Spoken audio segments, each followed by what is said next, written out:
Hoy hablaremos de la relación cuerpo-mente, condenados a la disociación o capaces de integrarlos. Que lo que Descartes separó, el humano de hoy lo vuelva a unir. Metálogos Aldir Plashta es un espacio donde se exploran temas significativos, desde la razón, la emoción y la conexión humana, yendo siempre más allá de lo evidente.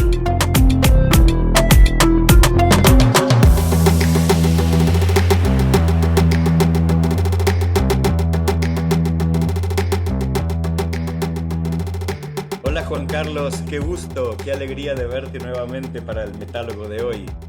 ¿Qué tal? Sí, Gabriel, me alegra muchísimo verte y me alegra muchísimo estar aquí nuevamente para esta charla que me tiene muy emocionado. Así es que feliz de la vida. Qué bueno, qué bueno. Bueno, ¿quieres que hoy empiece abriendo el tema, el encuadre? Por favor, Gabriel. Sabes que el tema de la relación cuerpo-mente me ha apasionado, me ha convocado desde hace mucho, mucho tiempo. Cuando estudiaba en la universidad, y esto ya hace varias décadas atrás, nos decían que el ser humano era una unidad psicosocial, espiritual, pero una unidad. Y a mí esto me hacía ruido porque por un lado entendía que éramos una unidad, pero por otro lado veía que por lo menos en el mundo de la psicología estaba todo muy separado, muy dividido. La mente por un lado, el cuerpo por otro lado. Las técnicas psicológicas eran básicamente muy mentales en su comienzo. Entonces, realmente esto era como algo que sentía que había algo que no terminaba de entender. Hasta que me puse a hacer preguntas muy básicas, muy de sentido común, ¿no? Fíjate, ya cuando proponemos el título de este metálogo y empezamos a explorar la relación entre el cuerpo y la mente, y podemos decir que entonces pueden estar más integrados o pueden estar disociados, pero ya cuando decimos la relación cuerpo-mente, estamos dando a entender que hay una separación entre el cuerpo y la mente, como si fuera algo que ya de entrada está separado. Fíjate, desde el lenguaje mismo que tenemos para comprender, para pensar y para comunicarnos, cuando hablamos del cuerpo, hablamos de el cuerpo de Gabriel, mi cuerpo, el cuerpo de Gabriel. Si yo digo mi cuerpo, estoy diciendo que el cuerpo es algo separado de mí, que en todo caso me pertenece porque es mío. Cuando hablo de el cuerpo, estoy diciendo que es un eso, es algo que está allá afuera, y en realidad, cuando digo mi cuerpo, me lo apropio, pero sigue siendo algo que me pertenece a mí. Si aplicamos el análisis gramatical que aprendimos todos en la escuela, podríamos decir que si yo digo mi cuerpo, por ejemplo, mi cuerpo me duele el estómago, estoy diciendo que a mí, el que experimenta al cuerpo, experimenta el dolor, es el sujeto. Y el cuerpo de Gabriel, el estómago de Gabriel, sería como el predicado, como si hubiera una separación entre el, el yo que experimenta y el cuerpo que es el objeto experimentado. Hay una separación sujeto-objeto, una separación sujeto-predicado, como quieras verlo. Entonces, yo me pregunto, si yo soy el que experimenta ese dolor de estómago, ese estómago que duele, ¿de quién es? Porque si yo soy el que experimenta ese dolor de estómago no soy yo. Si yo soy el que tiene un cuerpo, si yo soy el que tiene un cuerpo, ese cuerpo entonces no soy yo, ¿no? Y entonces ahí, como empezamos a ver, esta disociación está en el lenguaje mismo que tenemos para pensar, como si el lenguaje nos condicionara, como si el lenguaje mismo perteneciera a una cartografía de la experiencia un poco antigua que se contradice con esta idea de que somos una unidad.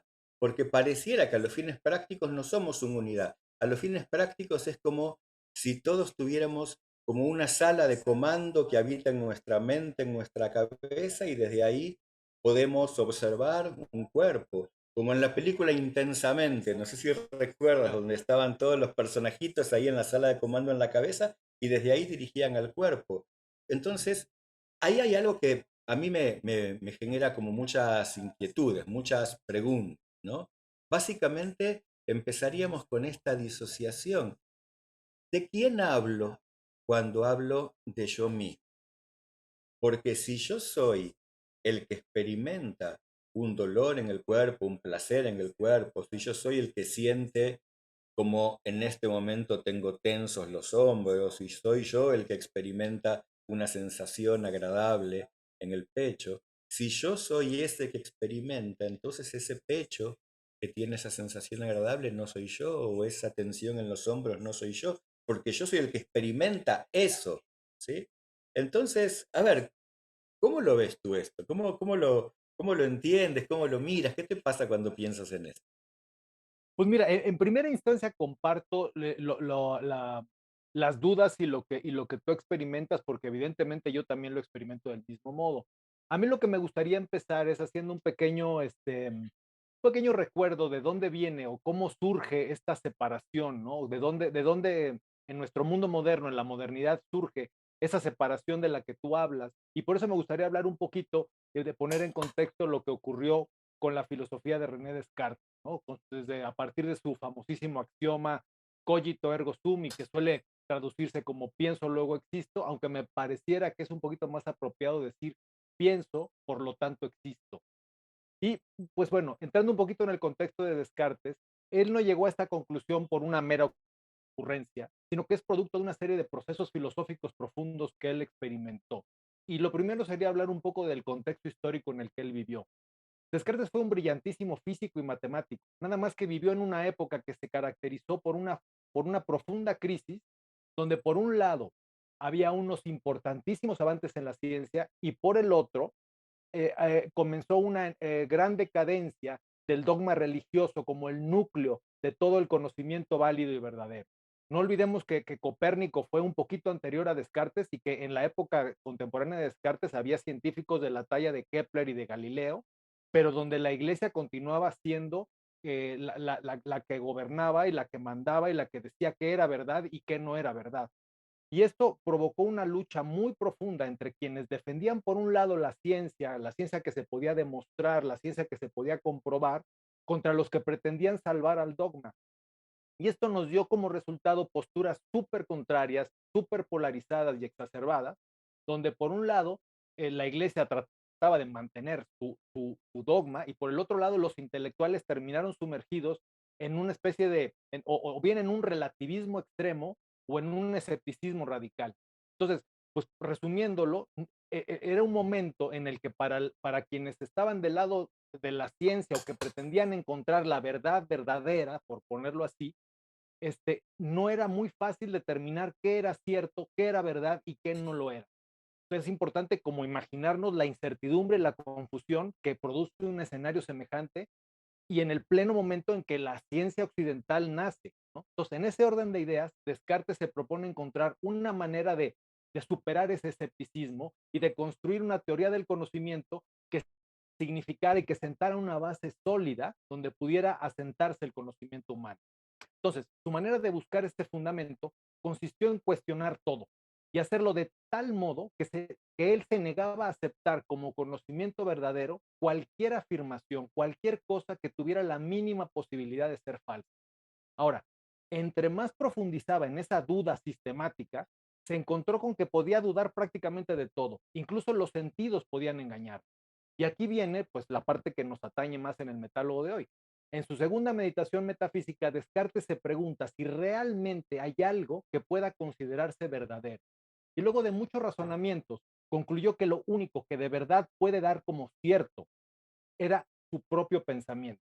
Puesto que hay alguien que está pensando que todo puede ser falso, ese alguien que piensa debe de existir necesariamente. Entonces, quiere decir que la existencia de ese que piensa es imposible de negar. Y eso es justo lo que quiere decir con su famoso cogito ergo sum. Ya que estoy pensando, quiere decir que existo. Y ese yo que existe, puesto que es la única verdad incuestionable, Descartes lo convierte en la piedra angular de todo el conocimiento humano. Incluso él se define a sí mismo como una cosa que piensa. Ahora, posteriormente en el discurso del método, llega a otras dos conclusiones que complementan el cuerpo teórico de nuestro tema de hoy.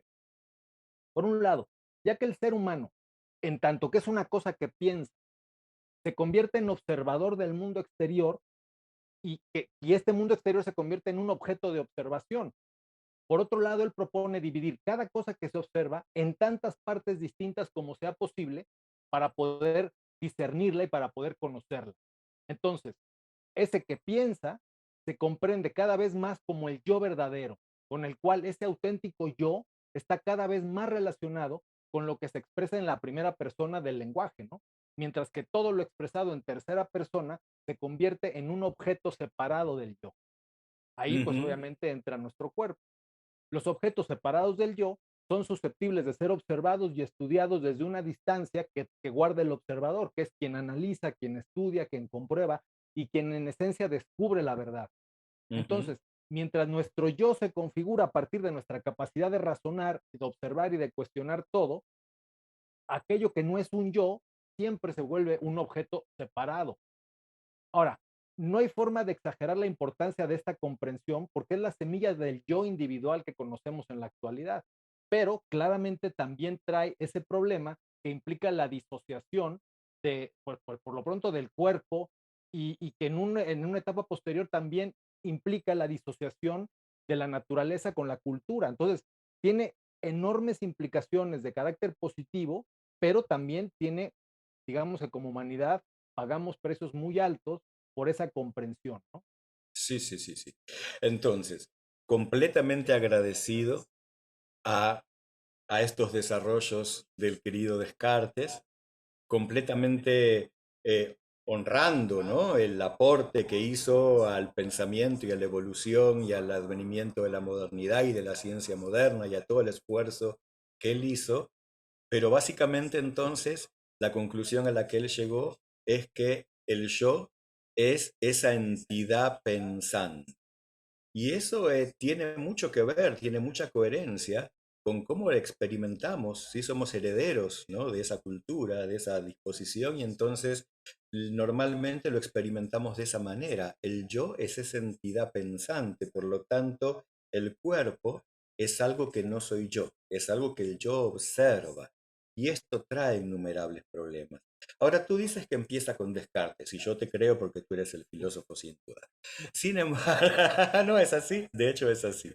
Pero sin embargo ahí me llama mucho la atención, ¿no? Como me da la impresión, sin ser experto en esto, como que esto viene de muchísimo antes, y tú hablaste de eso, ¿no? Como que había muchos antecedentes filosóficos, religiosos, espirituales que hablan de esto, porque entonces ese yo es una entidad que no es material, que es Sí, abstracta, espiritual, claro. abstracta, ¿no? Entonces, de pronto ese yo, que es lo único que existe, que es esta entidad no material que está en esa sala de comandos, que es la mente, ¿m?, se diferencia de un cuerpo. Entonces el espíritu se diferencia de la materia. Y entonces ese yo, ese espíritu, tiene muchos ecos antiguos, antiquísimos, de que es de una calidad superior, mientras que entonces la materia y el cuerpo es de una calidad inferior. Y por lo tanto, ese yo, que es una entidad espiritual y superior, tiende a ser perfecta, mientras que el cuerpo, que es materia y que es inferior, tiende a ser imperfecto, y ese yo que es mental, espiritual y superior se parece mucho a Dios, mientras que el cuerpo material, inferior e imperfecto no tiene tanto que ver con eso. O sea, estas ideas me parece que son mucho más antiguas que Descartes. ¿Es Sí, así? Mm. estás en lo correcto. Ahora, a mí me gustaría, porque cuando ya planteamos este tema también, pues me fui a mi gran maestro y entonces fui a ver qué decía Wilber un poco del tema. Y Wilber lo plantea al revés, lo plantea en términos de desarrollo y en términos evolutivos. Y entonces lo que él dice, la referente es en una visión integral de la psicología, ese libro viene muy bien descrito todo, asegura que a lo largo del desarrollo psicológico del individuo, el yo se convierte digamos, el yo en un estadio, en un nivel, se convierte en el mí del siguiente. Voy a tratar de explicarlo, ¿no? O Por sea, favor. por ejemplo, cuando un ser humano nace, en un principio no hay una diferenciación prácticamente ni siquiera entre el dentro y el fuera, ¿no? O sea, el ser está en la vida y no hay una diferenciación clara entre qué es él, dónde termina él, dónde empieza el otro, dónde empieza el mundo, dónde empieza la madre. Está todo como, es una existencia eh, eh, Indiferenciada. indiferenciada, ¿no? El primer mecanismo de diferenciación es cuando el individuo encuentra su límite contra el mundo, ¿no? Entonces, tu entorno se convierte, obviamente no es consciente y no lo mentaliza, pero al final tu yo se convierte en una etapa distinta donde su original yo, que era el todo, ahora se vuelve su mi entorno, ¿no? Entonces, lo que antes era yo, en una siguiente etapa se convierte en mi, y yo observo lo que antes era parte de mí, consigo diferenciarlo. En una etapa posterior, o sea, en una etapa posterior, donde nosotros ya entramos en una comprensión, obviamente, pues es una etapa larga, ¿no? Es decir, vamos diferenciando el cuerpo. O sea, un recién nacido, cuando siente dolor, es dolor todo él, o sea, desde la punta del pie hasta la punta del pelo, no dice, me duele el estómago y se me va a quitar si erupto. O sea, No, simple y llanamente es dolor y claro, se experimenta como dolor. No puede claro. diferenciarse de su cuerpo, ni puede diferenciar el dolor en qué región de su cuerpo está. Cuando nosotros desarrollamos una conciencia mental, una conciencia verbal y una conciencia donde estamos ya en una etapa mental, entonces logramos diferenciar nuestro cuerpo de nuestra mente y logramos observar lo que antes era mi yo se convierte en un mí, ¿no? O sea, lo que antes era yo todo dolor, ahora ya sé que es mi cuerpo y me duele el hígado, me duele el estómago, me duele una pierna. Soy capaz de diferenciarlo. ¿Qué ocurre? Que en general estamos ahí, ¿no? O sea, Wilber lo que dice es que hay etapas posteriores en donde en una etapa más trascendente logramos, hay la posibilidad de encontrarnos con un yo, ¿cómo lo llama él? Un yo global, donde ese yo global es capaz de reconocer los diferentes mí y integrarlos y aceptarlos como parte del yo total que lo que comprende. Y esa sí es una etapa un poco más trascendental, que es como tú dices, o sea, sí, sí requerimos tener una conciencia, o sea, es decir, necesitamos ser conscientes de que el proceso evolutivo implica diferenciar, integrar y trascender. Eso es, obviamente estoy hablando desde la perspectiva de Wilber, ¿no? Entonces, cualquier cosa que nosotros queramos superar, necesitamos diferenciarla, entenderla, integrarla y trascenderla para dar el siguiente paso. Y creo que como humanidad estamos ahí, o sea, estamos en una etapa donde hemos desarrollado nuestras capacidades cognitivas, mentales, de diferenciación, de estudio, de análisis, y claro, estamos atorados ahí y ahora esto ya se ha vuelto un problema. O sea, ahora ya nos damos cuenta que eso no es suficiente, que no ocurría a lo mejor hace unas décadas, ¿no? Claro. Donde lo que se trataba era de saber, de conocer, de analizar, de observar, y nos imaginábamos como observadores capaces de conocer el cosmos entero a partir de acumular observación. Sin embargo, hoy ya nos podemos entender dentro del propio planeta que somos una parte. Si queremos sobrevivir como especie, lo que tenemos es que ok, sí soy capaz de observar, de entender, de analizar, de conocer las diferentes especies, pero tengo que asumirme como una parte de eso para poderlo integrar y trascenderlo para yo integrarme a la totalidad, ¿no? Ahora, sí requiere una etapa, al menos desde esta visión de Wilber, una etapa posterior que permita asumir todas esas posibilidades y asumirse como un yo total, como un yo más complejo que solamente el que observa, sin que el que observa y ve su cuerpo como un mí sea en principio un defecto o un error, pero sí es insuficiente para salvar todos los planteamientos que tú hiciste de un inicio, que por supuesto están ahí, son los problemas que estamos experimentando ahora, ¿no? Sí, sí, sí, sí, sí. Yo creo que, que ya es tiempo, ¿no? O sea, de Descartes ya pasaron ¿cuánto? Más de 500 años, Sí, 600, 700 años, ¿no? sí, De, de, 500. 500 por lo menos. Pero esto viene de mucho antes. En realidad ya estamos en miles de años como de que ese yo observador, diferenciado, disociado, surgió, y esto tiene consecuencias que cada vez estamos experimentando más, y creo que ya es hora de pasar, por supuesto, de poder trascender esta mirada. De ahí el planteo de este metálogo, ¿no? Empezar a revisar esto que, que lo tenemos tan asumido como si fuera tan normal que fuera así, ¿no? Como si yo dijera, me duele la uña del dedo del pie porque se me encarnó, y lo decimos con tanta naturalidad, y no nos damos cuenta de cada vez que digo me duele la uña del dedo del pie, lo que estoy afirmando es que la uña del dedo del pie no soy yo.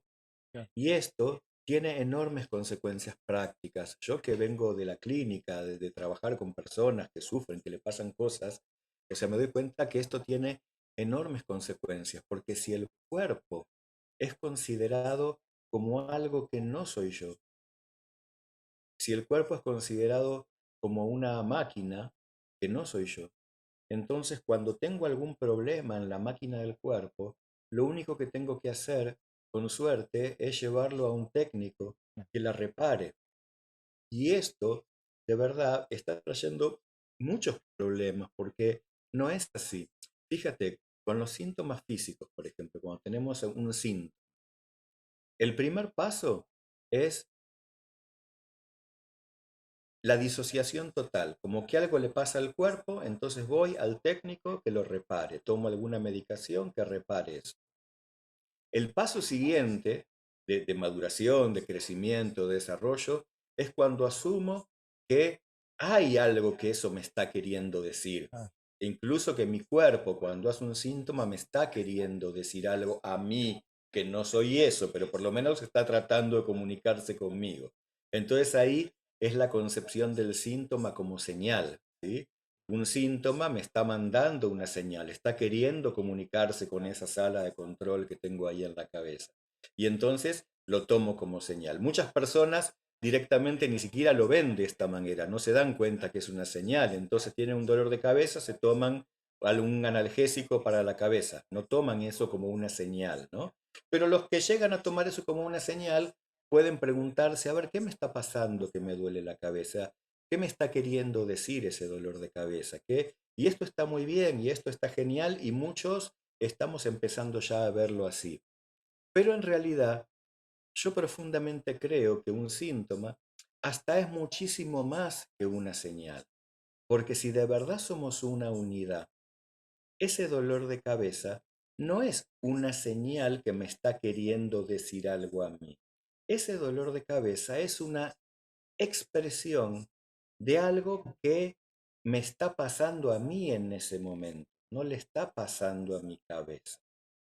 Yo quisiera poder buscar, explorar, hacer como algunos intentos de empezar a generar como un caminito para poder trascender esa división, esa, esa disociación, ¿no? Y entonces, lo que yo propondría, estoy muy lejos de tener una herramienta y mucho menos una mm, teoría, pero sí puedo tener como una imagen, como una metáfora, ¿no? Que si me permites, te la quiero compartir, ¿sí? por supuesto. Mira, si yo soy, imagina, y de paso a todos los que están viendo y escuchando este podcast, les pido que hagan lo mismo. Cierren los ojos, imagina que yo soy una habitación. ¿Sí? No hace falta que tú cierres los ojos, Juan Carlos, si quieres lo haces, obviamente. Pero a ver, imagina que yo soy una habitación. Yo soy la totalidad de esa habitación. Sin embargo, para que tú puedas acceder a mí, ¿m? Tienes que acceder por alguna de las ventanas que tiene esa habitación. Y esta habitación tiene varias ventanas. No hay ninguna forma que tú puedas acceder a mí que no sea mirando por alguna de las ventanas.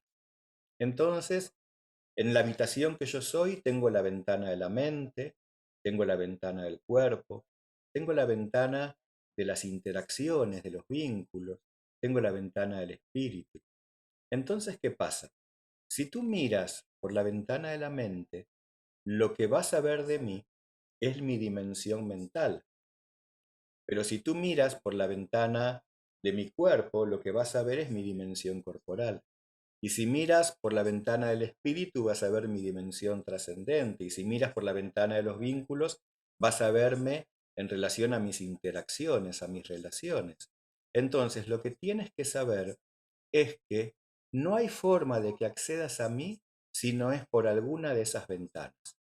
Y que ninguna de esas ventanas te va a mostrar la totalidad de lo que yo soy. Todas las ventanas te van a mostrar distintas dimensiones de mi ser, ninguna de las cuales es más importante que la otra, y ninguna de las cuales es causa de la otra. Simplemente, cada ventana te va a mostrar aquella dimensión que esa ventana es capaz de permitirte observar. Entonces, si a mí me duele la cabeza, ¿sí? Y tú miras por la ventana del cuerpo, lo que vas a ver es un dolor de cabeza. Pero si tú miras por la ventana de la mente, vas a observar qué pensamientos, qué creencias, qué interpretaciones, qué juicios, qué acciones cognitivas tengo adentro de mi cabeza, mientras que simultáneamente me está doliendo la cabeza en el plano corporal. Y si miras por la ventana de mis emociones, lo que vas a poder ver es cuáles son las emociones que yo siento mientras tengo esos pensamientos y mientras me duele la cabeza. Y si miras por la ventana de mis interacciones, vas a ver qué me está pasando en mis vínculos en ese momento en que me está doliendo la cabeza. Y si miras por la ventana de la trascendencia del espíritu, vas a ver cuál es el sentido trascendente de todo eso.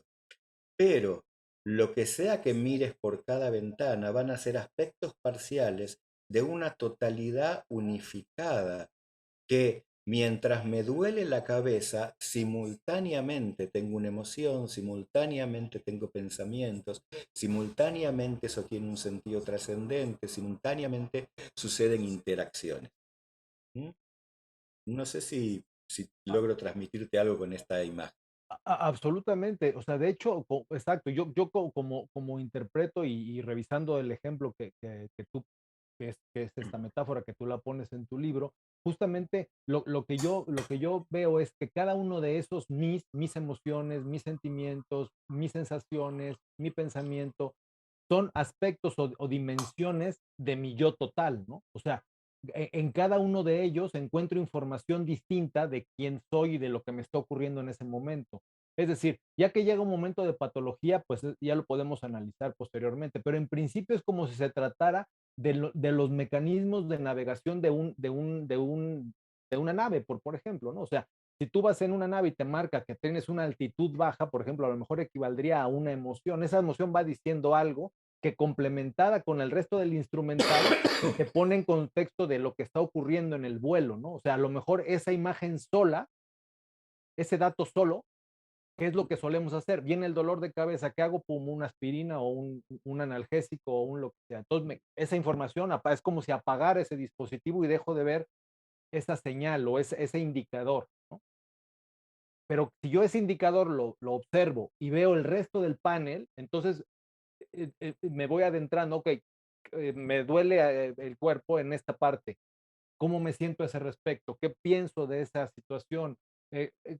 ¿Cómo han sido mis interacciones? En fin, junto una serie de elementos me pueden permitir ponerme en un mapa mucho más amplio de saber qué me está ocurriendo y no nada más mostrar y no centrarme solamente en uno de esos aspectos externos y acallarlo pues, mediante la técnica que sea, y entonces privarme de la imagen completa que me diga dónde estoy parado. No sé si algo así es a lo que tú te refieres.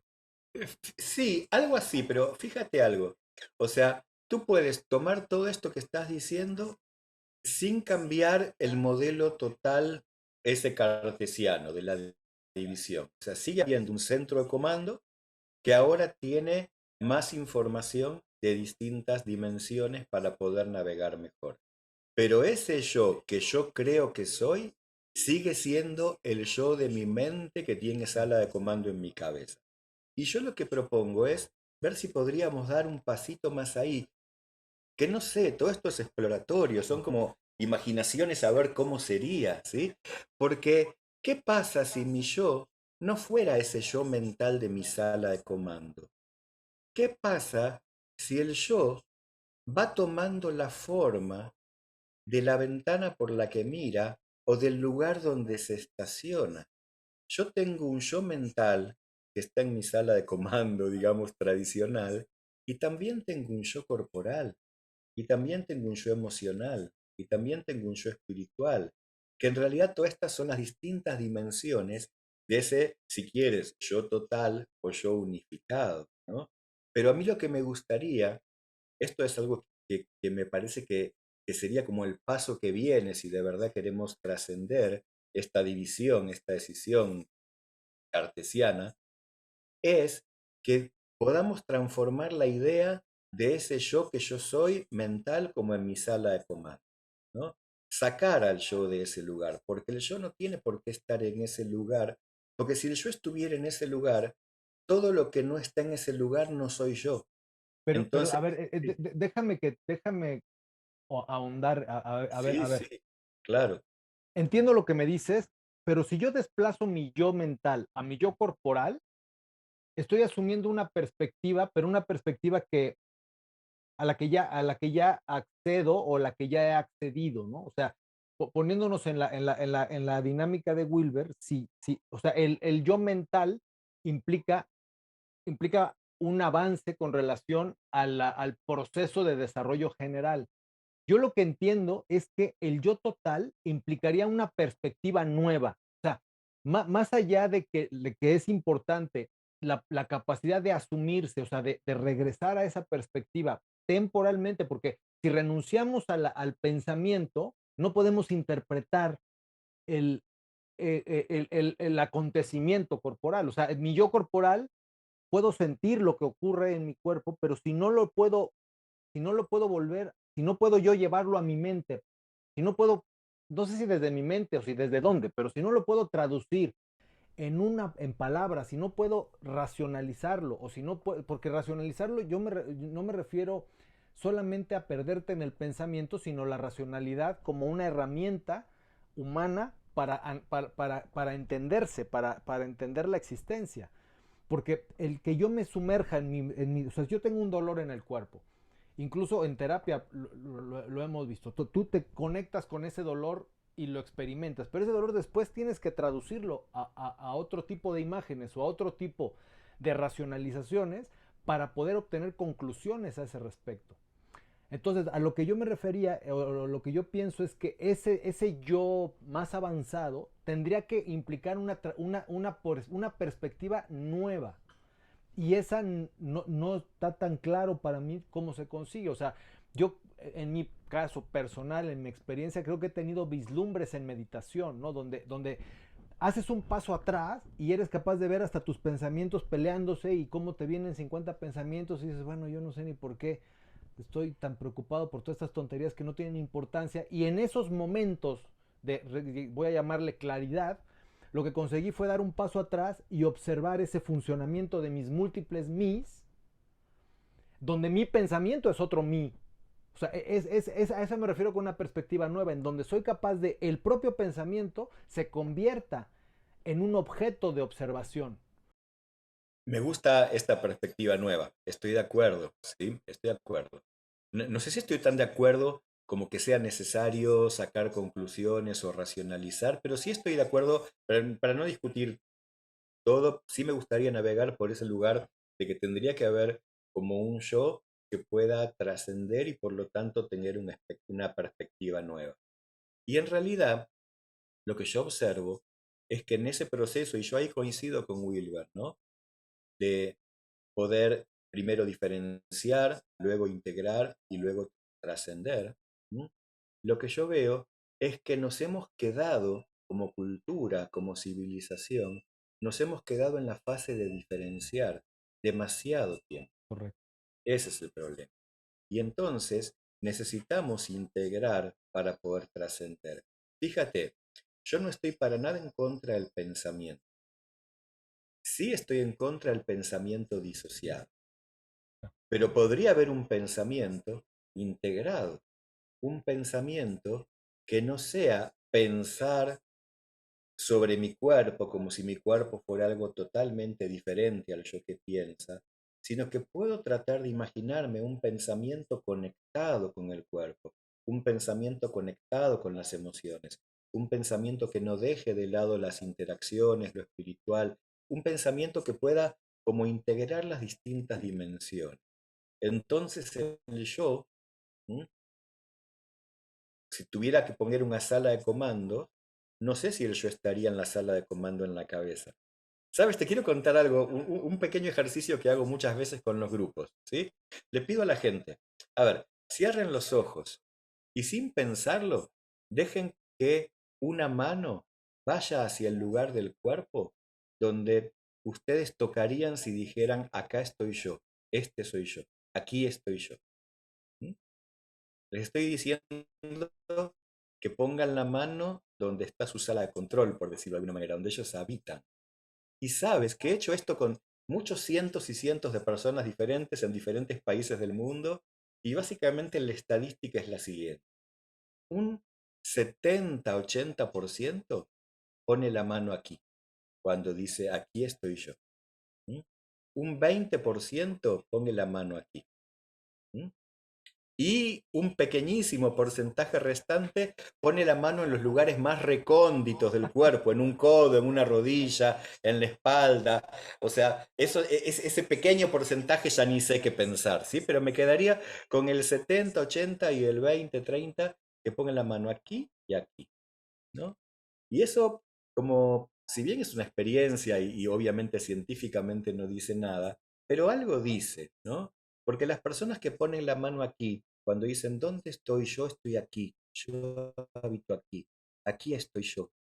Lo que están diciendo es que son personas muy mentales y son personas, en general solemos definir a las personas mentales como personas que no entran en contacto con su cuerpo, con sus sensaciones corporales, con sus sentimientos y emociones.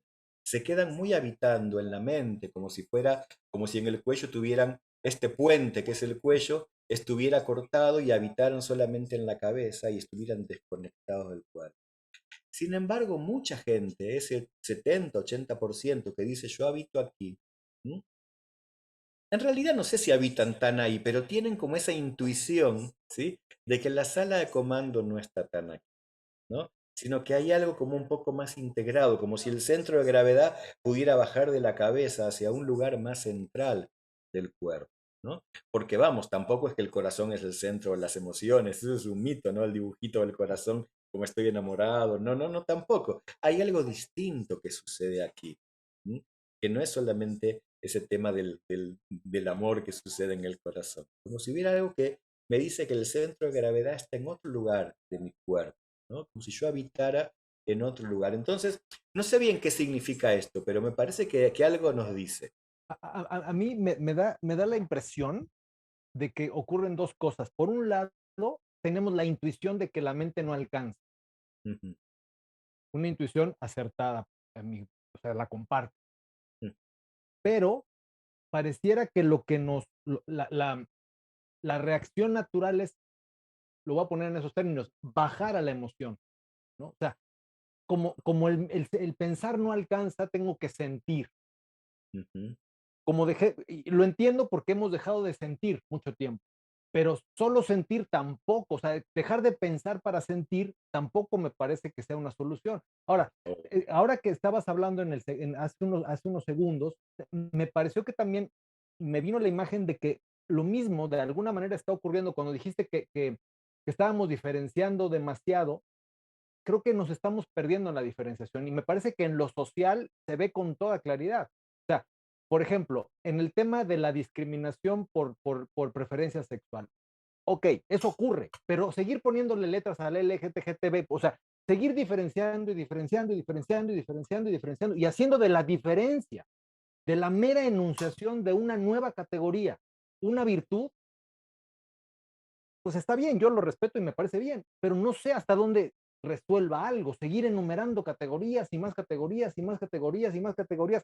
Claro que es respetable que haya todas las categorías del mundo, pero eso es un proceso meramente de descubrimiento, de enunciación, pero no resuelve. O sea, no, abrir 2.500 categorías y diferenciar las cosas hasta niveles ya completamente ya desquiciados, claro.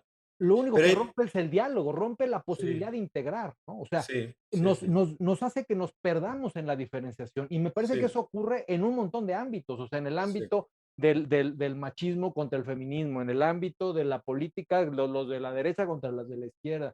Entramos en una serie de multiplicidad de dimensiones de categorías y más diferenciación y más diferenciación, y estamos perdidos en la diferenciación. Esa es mi sensación y la verdad no lo había pensado, pero a raíz de lo que hemos hablado, creo que lo que nos pasa internamente nos está ocurriendo también a nivel colectivo y a nivel social. sí, estoy totalmente de acuerdo. Y aquí creo que tu maestro Wilber nos brinda la pista de cómo sigue este camino, ¿no? Porque es verdad, estamos como trabados, como si nos hubiéramos trabado en la fase de diferenciación, en la fase de disociación. Y el camino que sigue es integrar y luego trascender. ¿No? ¿Por qué será que nos hemos trabado en la fase de diferenciación? Y yo creo que es que porque como civilización, como humanidad, ha sido muy exitosa y nos ha permitido muchísimos logros. Ha permitido, como tú dices, el avance de las ciencias, de la modernidad a esta parte. En la posmodernidad ha permitido todo este tema del reconocimiento de las diferencias y para poder reconocer las diferencias como válidas, empezamos a diferenciarlas y decimos, esta es válida, esta es válida, esta es válida, esta es válida, y las letras del abecedario nos van a ir diferenciando y vamos a llegar a decir que todas son válidas. Y cuando se acaben las letras del abecedario tenemos los números, que por suerte son infinitos, y cada uno va a ser válido, válido, válido, válido, válido, válido, válido, válido, válido, válido. Y cuando nos demos cuenta que todos son válidos, bueno, tal vez ahí podamos pasar la etapa siguiente, que ya no tengamos necesidad de diferenciar más y podamos ir integrando un poco, ¿no? Sí, sí, claro. Incluso yo creo que hasta para la propia investigación científica, el exceso de categorías eh, interrumpe la posibilidad o sea, es importante ver la hoja del árbol, pero si no vemos el bosque, tampoco nos enteramos de nada, ¿no? O sea, si te centras solo en lo que es posible ver a través del microscopio, es una información muy válida, pero no puedes verlo todo a partir de ahí, ¿no? O sea, necesitas Ujú. ver en el microscopio y después hacerte para atrás y observar el panorama completo y hacer esa dinámica, esa dialéctica entre la diferenciación y la integración, o sea, poder ver. Wilber tiene las generalizaciones orientadoras, que es un concepto que es muy interesante porque justamente lo que hace es eso. Él dice, bueno, sin que sea importante diferenciar, en algún punto necesitamos ver qué de en todo ese universo hay en común para tener algo en concreto de lo cual podamos estar todos de acuerdo para partir a la Ujú. integración. Sí, Porque es que sí, si no hay aunque sea un núcleo muy pequeño, pero un núcleo de comprensión mutua, es que entonces no hay manera. Y eso, bueno, si volvemos al tema de lo individual, es lo mismo. O sea, si no, si seguimos con los mis y los mis y los mis y los mis y no nos ponemos en el contexto, lo que nos podemos es perder. Y entonces, ¿qué ocurre? Que alguien porque pierde dinero en la bolsa de valores se tira por la ventana porque perdió ese su hiper externo, pero sintió que se perdía a sí mismo, ¿no? O sea, al sí, mismo tiempo que ese señor sabe que su centro, sabe, lo pongo entre comillas, sabe que su centro de su yo es su mente, pues pierde dinero y se tira por la ventana, ¿no? O sea, sí, hay también esa misma confusión nos pasa en lo individual. O sea, sí, nuestro yo, sí, mi yo es el que piensa y el que decide, pero todos mis mí me puedo sobreidentificar con uno de esos mí y perderme en él, ¿no? ujú. Y entonces, ¿qué hacemos con todo esto, mi querido Juan Carlos? Pues aventarnos por la ventana también como el señor de las acciones. Bueno, a mí se me ocurren varias cosas que me parece que abrirían temas para futuros metálogos. ¿M? Porque, a ver, primero, tenemos un tema con el lenguaje. Si queremos empezar a integrar esto de mente-cuerpo, volvamos a mente-cuerpo. Si queremos integrar, ¿cómo podríamos integrar con un lenguaje que ya viene disociado de fábrica?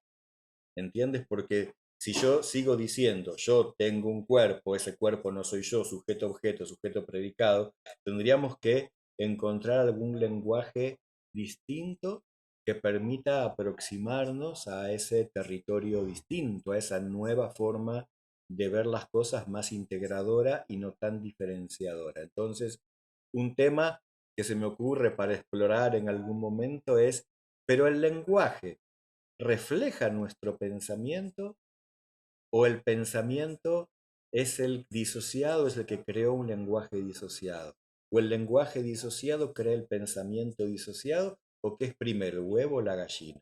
Se me Ese es, ocurre, claro, o sea, ahí se abre un tema como muy apasionante. Y como corolario de esto, digo, bueno, si vamos a modificar el lenguaje, y lo primero que se me viene a la cabeza es el lenguaje inclusivo, un intento actual de modificar el lenguaje para tratar de cubrir con el lenguaje algo nuevo, algo diferente. Y no nos metamos ahora en eso no, porque no, no. no, es otro mundo, ¿no? Eh, pero sí, se me van ocurriendo así como temas apasionantes que se abren. ¿Cómo sería esto de pensar de una manera más integrada? Yo, pues como, digamos, tratando de encontrar algo con qué concluir a lo que hemos hablado hoy, yo lo que diría es que tenemos que ser conscientes de que vivimos en una dialéctica permanente entre nuestro yo que piensa, por llamarlo de algún modo, y nuestros múltiples mis, nuestras múltiples dimensiones de lo que somos. Y esa dialéctica es mutua, es de ida y vuelta, implica una retroalimentación. La dialéctica implica, bueno, la más básica es una tesis, una antítesis y una síntesis, ¿no?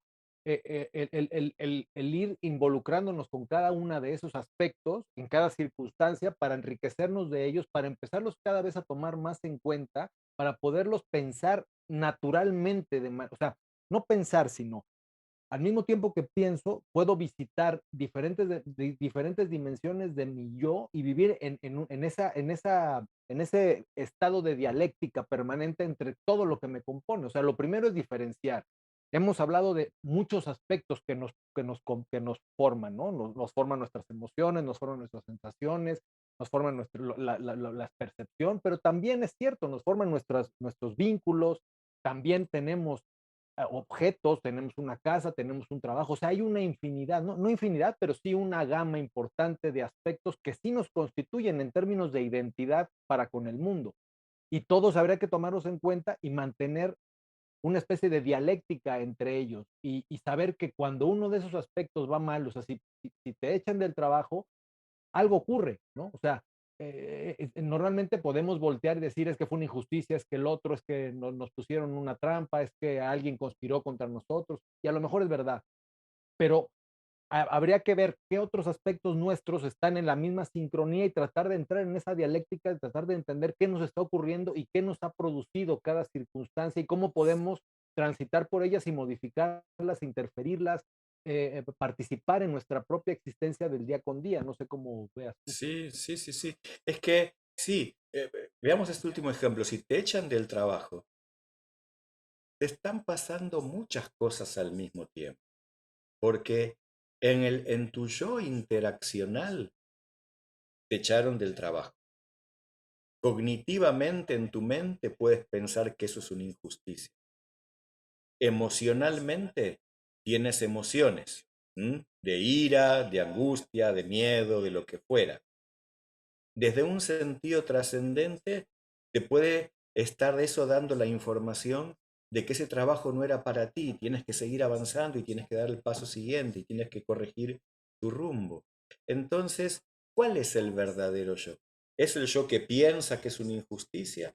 El verdadero yo es el yo que siente, ¿m? Las emociones que siente. El verdadero yo es ese yo trascendente, el verdadero yo es ese yo vincular. Entonces, ese yo, esa sala de comando, empieza a estar ubicada con este diálogo así que tú dices entre las distintas partes, los distintos aspectos, empieza a, a ver, ¿dónde voy a ubicarme el yo? Mi yo verdadero, entonces no es solamente mi sala de comando en mi mente, mi yo verdadero es un poquito de cada uno, es este diálogo entre los distintos aspectos. Y esto abre otro tema para tal vez algún otro metálogo, y es de qué hablamos cuando hablamos de yo. ¿Quién soy yo? ¿Sí? Pero bueno, yo soy Gabriel, mi querido Juan Carlos. Tenemos Menos que empezar mal. a despedirnos. Menos mal que soy Gabriel por ahora. Bueno, Gabrieles, Gabrieles, dejémoslo ahora ya en plural. Gabrieles, claro, claro. Pero ¿quién soy yo? ¿No? Porque depende cómo conteste esa pregunta, voy a decir, yo soy ese yo que está en la sala de comando, soy el yo que ¿dónde está ese yo? ¿Mm? ¿Soy ese yo que siente las emociones? ¿Soy ese yo en el cuerpo, el yo en mis vínculos? ¿O soy un yo que empieza a integrar todo esto? Y esta pregunta que ya lo conversamos el otro día, pues la traigo simplemente para ir, para cerrar y al mismo tiempo abrir para el futuro algún otro metálogo, ¿no? Si yo dejara de tener un brazo, que es mi cuerpo, ¿seguiría siendo yo? Si dejara de tener el otro brazo, ¿seguiría siendo yo? Si dejara de tener un riñón porque me lo extirpan, ¿seguiría siendo yo? ¿Mm? Sí, o si O sea, dejara de ser tú psicólogo y yo escritor, o si dejáramos de ser hijos o padres, sería, o sea, cada uno de esos mis, como, yo creo que es un tema central, o sea, yo creo que nos está pidiendo nuestra propia diálogo entrarle a analizar desde diferentes aspectos lo que significa ser yo. eso. Por ahora me quedo con que yo soy Gabrieles y tú, y tú eres Juanes Juan, Carlos. eso. Muy bien, muy bien. Bueno, ¿por dónde nos tienen que seguir y dónde nos pueden ver? Pues por supuesto en el canal de YouTube está el episodio completo ahí y está también en las principales aplicaciones de podcast como Spotify, Amazon Music, Apple Podcast y Google Podcast. Muy bien. Juan Carlos, una alegría haber conversado contigo hoy, haberme encontrado contigo. Un abrazo grande, hasta la próxima para todas, para todos los que están ahí. Nos vemos. Gracias Gaby, hasta muy pronto, gracias a todos.